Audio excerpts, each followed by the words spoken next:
हमारे साथ है दौसा सांसद जसकौर मीणा। महिला प्रताड़ना का मुद्दा पूरे देश में छाया हुआ है। आज हम बात करते हैं कि महिला होने के नाते सांसद जसकौर मीणा इन महिला मुद्दों को, बलात्कार के केसों को किस दृष्टि से देखते हैं, क्या इनका पूरा नजरिया है। मैडम, देश में हाथरस का मुद्दा छाया हुआ है, कांग्रेस इसको इशू बना रही है। देखिए, भाजपा शासित राज्यों में और कांग्रेस शासित राज्यों में अत्याचार को देखते हैं तो महिलाओं पर अत्याचार लगातार होते आए हैं। और हाथरस के मुद्दे पर कांग्रेस जिस तरह की राजनीति करना चाहती है, मैं आपके माध्यम से ये कहना चाहती हूँ कि वहाँ योग्य, यशस्वी, महिलाओं के हितों की रक्षा करने वाला, बेटियों की चिंता करने वाला मुख्यमंत्री योगी बैठा हुआ है। उनको चिंता करने की ज़रूरत नहीं, इनको अपना घर संभालना चाहिए। राजस्थान के 18 जिलों के अंदर बेटियों के साथ बलात्कार हुआ, अत्याचार हुआ, और उम्र से कम 12 साल की, 13 साल की उम्र की बेटियों के साथ, वहाँ या कांग्रेस की सरकार की आंखें नहीं खुली। राजस्थान हिंदुस्तान में दूसरे पायदान पे है, शर्म आनी चाहिए इनको। और आज 12-18 जिलों के अंदर इस तरह के कांड हुए। एक भी जगह पर सोनिया गांधी के वो जो पुत्र पुत्री हैं, वो जिस तरह से हाथरस में जाकर हुड़दंग मचाना चाहते हैं, सरकार को प्रभावित करना चाहते हैं, वो राजस्थान क्यों नहीं आ रहे। 3.5 प्रदेशों में राज्य है इनका, कांग्रेसियों का, वो 3.5 प्रदेश ही आज विचलित हैं। मैडम, यूपी सरकार ने सीबीआई जांच करवाने के आदेश दे दिए, बावजूद उसके कांग्रेस यूपी सरकार को दोषी ठहरा रही है और मुख्यमंत्री से इस्तीफा मांग रही है। ये वोट की राजनीति है। यूपी के वर्तमान सरकार जिस तरह से काम कर रही है, 75 साल में ये लोग नहीं कर पाए। और ये देखना कि सीबीआई की जांच के बाद जो सामने आएगा, उस सच को ये कांग्रेसी स्वीकार नहीं कर सकेंगे। राजस्थान में भी महिला अत्याचार हालत बहुत ग्राफ बढ़ता जा रहा है। दलितों के साथ या महिलाओं के साथ रेप की घटनाएं बढ़ रही है। दलित वर्ग के साथ, चाहे महिला हो चाहे बेटियां हो, अत्यंत पीड़ाजनक काम हो रहे हैं। मैं तो दौसा जिले की मैं सांसद हूँ। मेरी बगड़ी की बेटी, जो मूक बधिर बेटी, दलित परिवार की बेटी, उसको आज तक जाकर के यहाँ की दलित मंत्री ने भी नहीं संभाला, तो ये कांग्रेस करेगी क्या। और मैं सोचती हूँ कि आज भी उनके परिवार को किसी ने जाकर नहीं संभाला, कांग्रेसियों ने।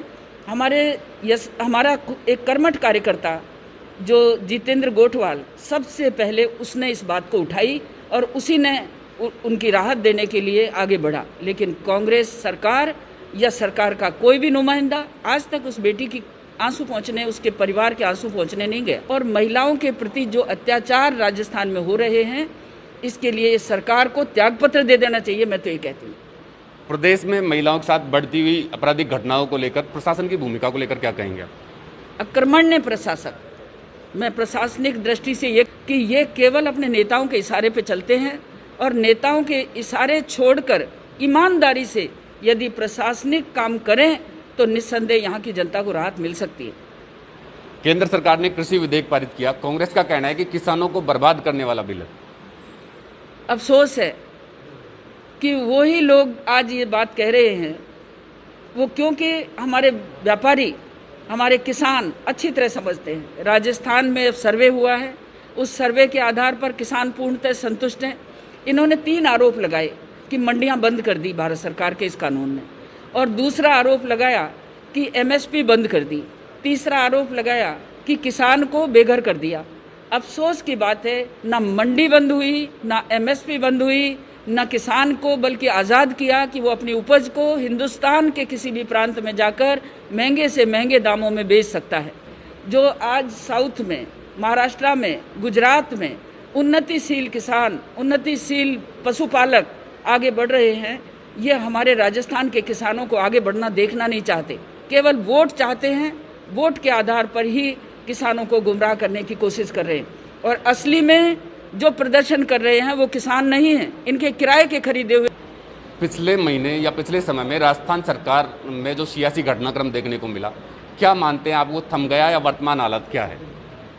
ये उनके घर की लड़ाई है, और घर की लड़ाई वही जाने कि उनकी लड़ाई थमी या नहीं थमी। हमें तो ये लगता है कि जनता के ऊपर 1.5 महीने 45 दिन तक कोरोना की बीमारी तो थी, लेकिन सरकार भी डेड हो गई थी 45 दिन के लिए। तो सरकार के होने वाले बहुत सारे काम जो जनता के हित के थे वो नहीं हो पाए, केवल मात्र ढोंग है। इस ढोंग को कब तक करेंगे, अब जनता समझ गई। लेकिन इस घर की लड़ाई में प्रदेश के जो विकास के कार्य थे वो लगभग ठप से हो गए। ये तो अब जनता जानती है अच्छी तरह से कि मैं ये कह रही हूँ कि भारत सरकार ने इतना पैसा भेजा इनके पास कोरोना से लड़ने के लिए, टिड्डियों से मुकाबला करने के लिए, और इसके अलावा जल संसाधन के लिए, और जो हमारे बड़े बड़े लक्ष्य थे भारत सरकार के, बजट इनके पास आ गया। हमारे भारत सरकार के बजट को अन्य अन्य मदों में ये खर्च कर रहे हैं। क्यों कर रहे हैं? क्योंकि 45 दिन तक सरकार बिल्कुल बड़े बड़े 5 स्टार होटलों में आराम कर रही थी, और उस आराम के दौरान इन्होंने तो कोई ने अपना वजन घटाया और किसी ने बढ़ाया और किसी ने अपने आप को चमकाया, इसी में लगे रहे। अब इनके पास काम है, काम को करना नहीं चाहते। किसानों को, मजदूरों को, बहू बेटियों को, हमारी छोटी छोटी बेटियों तक के साथ अत्याचारों को ये कैसे सहन करते हैं, मेरे तो यही समझ में नहीं आता।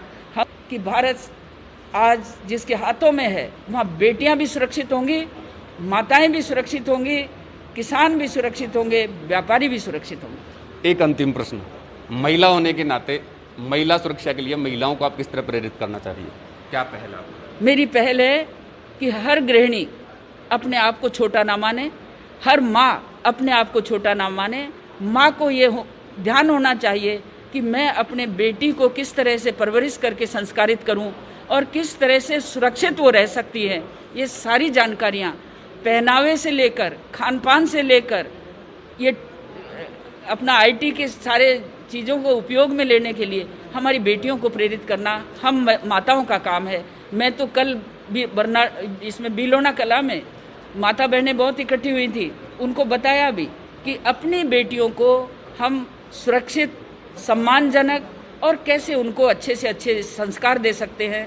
हमें अभी से चिंता करनी चाहिए, नहीं राजस्थान की ये सरकार हमारी बेटियों को पता नहीं कहाँ से कहाँ कर देगी। तो ये है दौसा सांसद जसकौर मीणा, जिन्होंने माता बहनों को ये अपनी पहल की है, माता बहनों को ये बताया कि अपनी बेटियों को रहन सहन, खान पान व पहनावे सहित IT के जो वस्तुएं उन पर भी ध्यान दे, जिससे कि उनकी सुरक्षा हो सके। सरकार के भरोसे प्रदेश की बेटियों की सुरक्षा होना असंभव है।